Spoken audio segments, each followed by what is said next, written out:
Това е от западната страна. Слънчево, леко дъжд вали.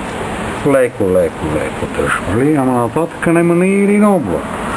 После връщаме се лекичко, сега наклоняме се надоле, ето това е пода, минаваме през цялата стая, пак сме по пода и сега си вдигаме си главата, отваряме прозореца и гледаме от тази страна. От тази страна има дъга първо. Първо има дъга. Ето тук цялата дъга се вижда. От край до край. Горе има още една малка дъга.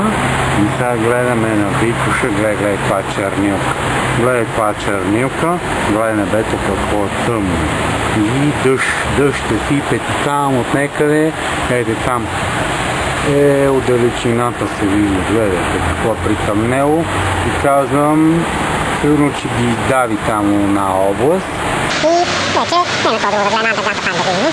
Ето е дъгата от край до край. И вече и всичкия край, като чака да запечатаме тази култура.